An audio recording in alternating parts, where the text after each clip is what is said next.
퇴사까지 19억 남았습니다.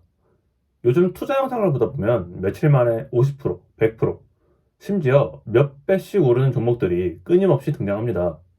누군가는 며칠 만에 월급을 벌고 누군가는 하루 만에 수백만 원을 벌었다고 이야기합니다. 솔직히 저도 부럽습니다.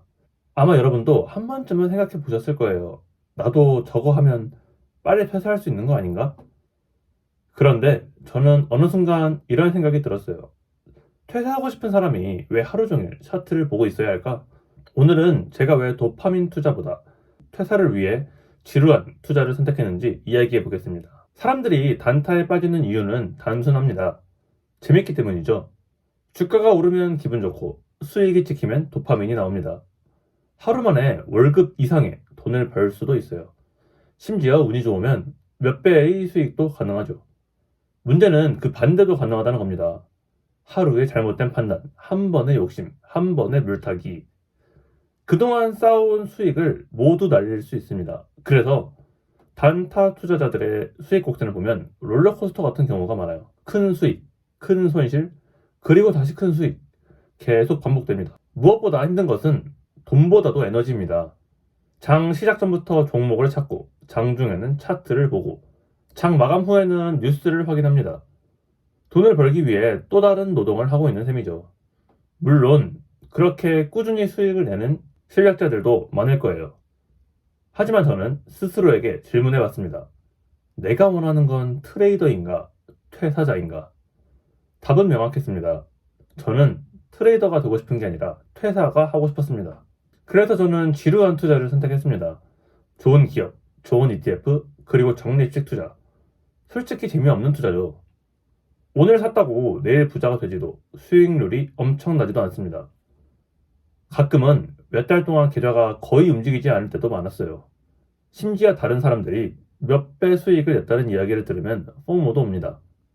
나만 뒤처지는 것 같고 나만 느린 것 같고. 그런데 역설적으로 부는 원래 지루하게 쌓이는 경우가 많습니다. 좋은 기업을 사고 기다리고 또 사고 기다리고 또 사고 기다리는 것. 많은 투자 구루들이 비슷한 이야기를 합니다. 좋은 주식을 샀다면 몇 년 뒤에 다시 보라고. 왜 그럴까요? 결국 장기적으로 좋은 자산이 가장 강한 복리를 만들 가능성이 높기 때문입니다. 제가 투자하는 QLD를 예로 들어볼게요. 2018년부터 현재까지 약 920% 상승했습니다. 8년 동안 약 10배에 가까운 성과입니다. 물론 중간에 코로나 폭락도 있었고 2022년 하락장도 있었습니다.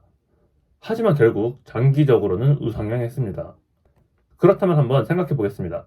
지난 8년 동안 단기 트레이딩으로 920%를 달성한 사람은 얼마나 될까요? 분명 존재할 겁니다.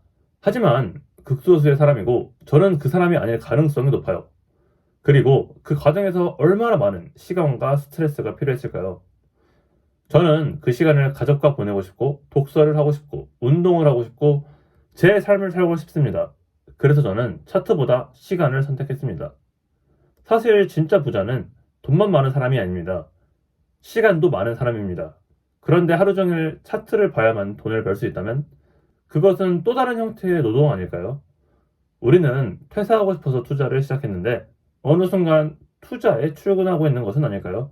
이 질문을 저는 자주 해봅니다. 정리하겠습니다. 도파민 투자는 빠른 수익을 줄 수 있습니다.